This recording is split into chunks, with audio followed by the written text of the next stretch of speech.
नदीम नानीवाला या रजब भट्ट या डकी भाई या इस तरह के जितने भी जो यूट्यूबर्स हैं, तो मैं ये समझता हूँ कि जिन्होंने जितनी भी यंग जनरेशन है या जो टीनेजर्स जो बच्चे हैं, उनका जो इन्होंने जो दिमाग ख़राब किया हुआ है, उन बच्चों को जो है वो गलत चक्करों में लगाया हुआ है। व्यूअर्स, आपने ये वीडियो देखी जिसमें एक वकील तमाम यूट्यूबर्स और सोशल मीडिया एक्टिविस्ट को ये बात बोल रहा है, ख़ासतौर पर नदीम नानीवाले को, डकी भाई को, रजब भट्ट को, कि आप जिस किस्म का कंटेंट अपलोड करते हो इस किस्म का कंटेंट आप लोग अपलोड ना करो। इस वकील का नाम है एडवोकेट अब्दुल फतेह चांडियो।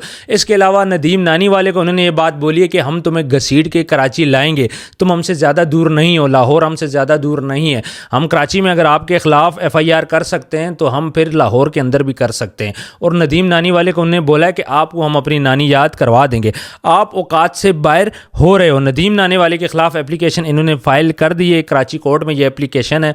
इसके अलावा वो तमाम यूट्यूबर्स को ये बात बोल रहा है जिसमें उसने नाम लिया रजब भट्ट का, डकी भाई का, नदीम नानीवाले का, कि किस किस्म का कंटेंट आप लेके आ रहे हो। आप जो फैमिली व्लॉगिंग कर रहे हो, माशरे में बच्चों को ख़राब कर रहे हो, हमारी नस्लों को ख़राब कर रहे हो, तो हम लोग इस नस्लों को ख़राब होने नहीं देंगे। और एक बड़ी सख्त बात उन्होंने बोली है कि ये जो यूट्यूबर्स हैं अनकरीब ये अपनी बीवियों को फंक्शंस में लेके जाएंगे, लोगों में लेके जाएंगे और आप इनको नचवाएंगे, तो इस बात पे एक्शन लेना तो बनता है। देखें, ये वकील है, पढ़ा लिखा बंदा है और ये इस किस्म की बातें कर रहा है। देखें, अगर फैमिली व्लॉगिंग आपको नहीं पसंद तो आप उसकी बात करो। आप किसी की बेगम के बारे में ये अल्फाज क्यों लगा रहे हो कि आप अपनी बेगम को लेके फंक्शन में जाओगे? क्या ये चीज़ तहजीब के दायरे में आती है? इसके अलावा रजब भट्ट के बारे में उन्होंने बोला कि रजब भट्ट ने अपनी माँ का गला दबाया। हमें इस बात का नहीं पता कि उसने सीरियस दबाया है या फिर उसने जानबूझ के दबाया है, और हमने ये व्लॉग में देखा है। तो क्या आपको व्लॉग में ये बात पता नहीं चली कि उसने मजाक में अपनी वालदा का गला दबाया? देखिए, अपनी माँ के साथ गपशप लगाना, अपनी माँ के साथ फ़न करना, अपने बाप के साथ फ़न करना बंदा नहीं करेगा तो फिर किसके साथ करेगा? क्या आप पड़ोसियों की माँ के साथ जाके गपशप लगाओगे, शगुल मेला लगाओगे? जब उसकी माँ को पता है कि मेरे साथ मजाक कर रहा है मेरा बेटा, वो अपनी माँ को हक भी कर रहा है, वो अपनी बहन को हक भी कर रहा है।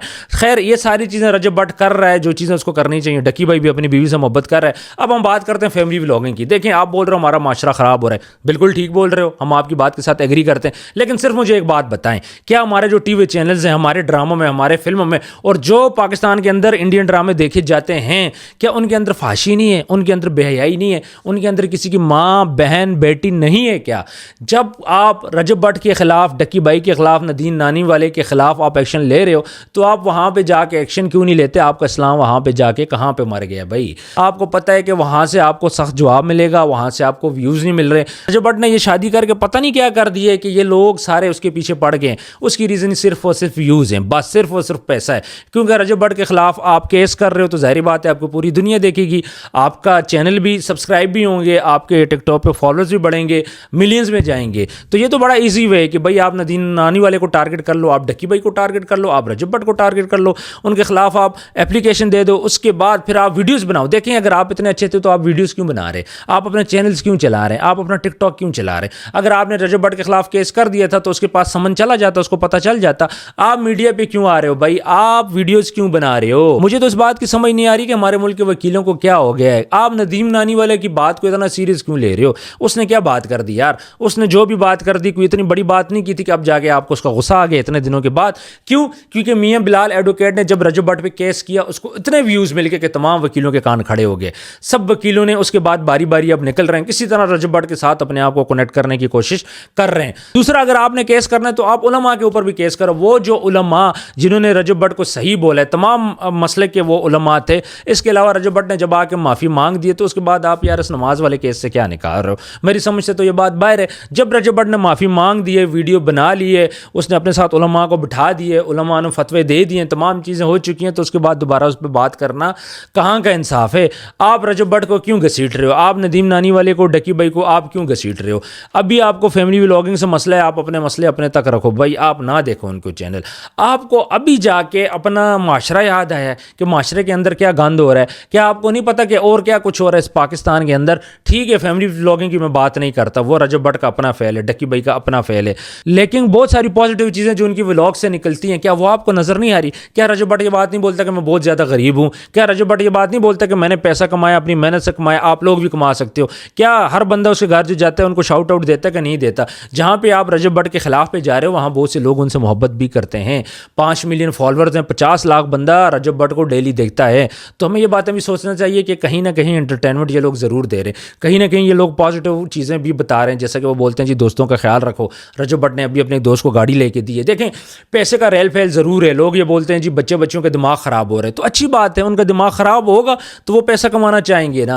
आपको फैमिली व्लॉगिंग नहीं पसंद, आप अपने बच्चे को बोले यार आप फैमिली व्लॉगिंग ना करो। मेरा अपना बच्चा व्लॉगिंग करता है, उसमें मैं आता हूँ, मेरे 2 बेटे आते हैं, उसमें हमारी लेडीज़ नहीं आती। तो ये हमारा अपना मकसद है। रजब भट्ट ने सबको सोचने पे मजबूर कर दिया है कि भाई हम सब ने पैसा कमाना है, हम सब ने मेहनत करनी है। वो ये बात बोलता है कि भाई मैं दिन को व्लॉगिंग करता हूँ, रात को आके मैं टिकटॉक पे बैठता हूँ, फिर उसके बाद सुबह 3 बजे मैं टिकटॉक से फ्री होता हूँ। ये हमारी रूटीन है और मेरे पे इतनी जिम्मेदारी हैं, इतने बच्चे हैं, इतनी औरतें हैं जिनके घर चलाने होते हैं, वो सारी वो टिकटॉक से पूरा करता है। और वो बोलता है कि अगर मैंने टिकटॉक छोड़ दिया तो मैं सारी चीज़ें पूरी नहीं कर सकूंगा। ये जो पॉजिटिव साइड्स हैं रजब भट्ट की, वो आपको नज़र क्यों नहीं आ रही? डक्की भाई की पॉजिटिव साइड्स आपको नज़र क्यों नहीं आ रही?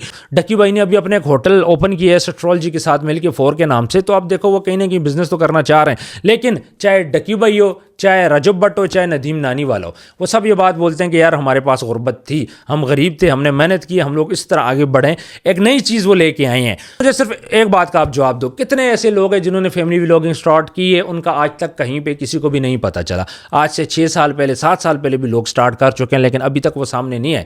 रजब भट्ट जो सामने आया है उसके पीछे कुछ रीजंस हैं, कुछ उसके बातों करने का स्टाइल है, कुछ इसका अपना इतना फेम बन चुका है। इसके अलावा वो बॉडी बिल्डर था, जिम के अंदर ट्रेनिंग करवाता था, फिर उसका अपना जिम था, अपने दोस्तों को ट्रेनिंग करवाता था, और वही दोस्त इसके व्लॉग में अब आ रहे हैं। तो रजब भट्ट ने क्या किया, स्टेप बाय स्टेप चीज़ें स्टार्ट की। इसके पास मोटरसाइकिल थी लेकिन फ्यूल के पैसे नहीं होते थे। इसकी माँ 300 से 400 रुपए में सूट सिलाई करती थी लोगों का। इसका बाप बेचारा मेहनत मजदूरी करता था। वहाँ पे ये सारी चीज़ें आपको नज़र नहीं आई क्या? आज 2-4 पैसे अगर इस बंदे के पास आ गए तो आप लोग इससे हसद क्यों कर रहे हो? यार अगर आपको प्रॉब्लम है तो आपने पिटीशन दायर कर दी है, ठीक है, आप वीडियोस क्यों बना रहे हो? वकीलों का काम नहीं है वीडियो बनाना, टिकटॉक बनाना, लोगों के साथ बदमाशी करना। आप नदीम नानी वाला की आवाज़ें चला रहे हो, नीचे बैठ के सारे वकील खाना खा रहे हो, आप चल रहे हो, उसके बाद ऊपर आप बदमाशी वाले सॉन्ग लगा रहे हो। तो यार कहाँ का ये इंसाफ है? वकला को सबसे पहले ये चाहिए कि जो आपके अंदर काली बेड़े हैं, जो गुनाहगार लोगों का केस लेते हैं, जब भी केस होता है तो एक बंदा गिल्टी होता है, चाहे वो कत्ल का केस है, चाहे वो रेप का केस है, किसी किस्म का भी केस है। तो जो बंदा कसूरवार होता है आप उसका केस क्यों लेते हो? क्या सारे वकला इस बात पर इकट्ठा नहीं हो सकते कि हम आइंदा से उस बंदे का केस नहीं लेंगे जो बंदा गलत होगा? हर वकील केस लेता है और उसके बाद वो गलत साबित होता है, एक जीतता है एक हारता है। तो जो हारता है क्या उसको कोई नहीं पकड़ेगा? क्या आप इंसाफ दिलाने में लोगों की मदद नहीं करोगे? रजब भट्ट को गोली मारो यार, रजब भट्ट को आप छोड़ दो, नदीम नानी वाले को छोड़ दो, डक्की भाई को आप छोड़ दो। आप वकला अपने अंदर जो आपकी काली बेड़ हैं आप उस पर फोकस करो, आप अपने कोर्ट के अंदर चीज़ों पर फोकस करो। जो वकील गलत केस ले रहे हैं उसके लिए आपकी यूनियन बनी हुई है, उसके लिए सज़ा का क्या तरीक़ेकार होगा? जिस तरह पाकिस्तान में असम्बली के अंदर अपनी बातें मनवाई जाती हैं, अपनी मर्जी से कानून पास किए जाते हैं, इस तरह आप वकला ने भी अपनी मर्जी से कानून पास कर रखे हैं जिसमें आपको फ़ायदा हो। आज तक किसी ने यह बात क्यों नहीं बोली कि जो वकील गलत केस लेगा उसको सज़ा होगी? उसके बारे में आज तक किसी ने बात क्यों नहीं की? यहाँ पे आपको फैमिली व्लॉगिंग की पड़ी है, हमारी नस्लों की पड़ी है, लेकिन जो इंसाफ है वो इंसाफ कौन दिलाएगा? 30-30, 40-40 साल से दीवानी केस हैं कि जो कि अदालतों के अंदर रुल रहे हैं, नस्लें दर नस्लें इसमें तबाह हो रही है। अगर एक नस्ल ने केस स्टार्ट किया तो वो मर चुका है, आज उसकी तीसरी नस्ल है वो जाके इस केस को भुगत रही है। आपको वो चीज़ें क्यों नज़र नहीं आ रही? आपको सिर्फ रजब भट्ट और डक्की भाई क्यों नजर आ रहा है? तो व्यूअर्स इन बातों को सीरियस लेने की जरूरत नहीं है। लाहौर के अंदर जो मामला हुआ 3-4 दिन चला, वकील को फेम मिल गया, उसके बाद वो मसला सॉल्व हो गया। कराची के अंदर एक मसला चला है, उसके बाद ये मसला भी सॉल्व हो जाएगा। उसके बाद सबको पता है कि वो मसला सॉल्व होने को, तो इसके बाद ये तीसरा मसला, एक नया वकील तीसरा खड़ा हो गया जो बात बोलता है कि भाई मैंने ना नदीम नानी वाले पे केस करना है, मैंने तमाम यूट्यूबर्स टिकटॉकर पे केस करना है। तो व्यूअर्स इनको इतना सीरियस लेने की ज़रूरत नहीं है। वकला भी इंसान ही होते हैं, कोई नई मखलूक ये नहीं है। वकला ये बात बोलते हैं कि काला कोट हमारा इज्जत है, तो भाई पूरा पाकिस्तान आपकी इज्जत है, पूरा पाकिस्तान हमारी इज्जत है। चाहे हमारा वकील हो, चाहे हमारा फौजी हो, चाहे हमारा यूट्यूबर हो, जो बंदा भी पाकिस्तान के लिए काम करेगा, जो बंदा भी पाकिस्तान की इकॉनमी इंक्रीज़ करेगा, पाकिस्तान के अंदर डॉलर लेके आएगा, पैसा लेके आएगा, खुशहाली लेके आएगा,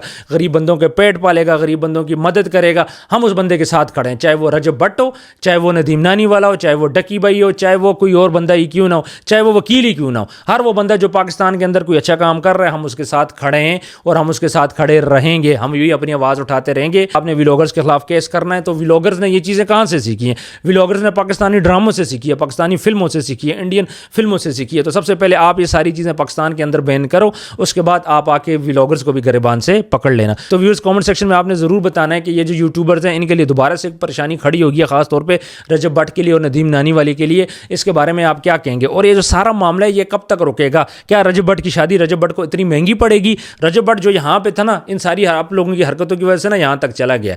रजब भट्ट का कोई बंदा कुछ भी नहीं बिगाड़ सकता। एंड पे मैं ये बात कहूँगा कि अल्लाह जिस बंदे को इज्जत दे उससे वो इज्जत कोई भी नहीं छीन सकता। व्यूवर्स अपना ढेर सारा ख्याल रखिएगा, मिलते हैं नेक्स्ट वीडियो में। अल्लाह हाफिज़।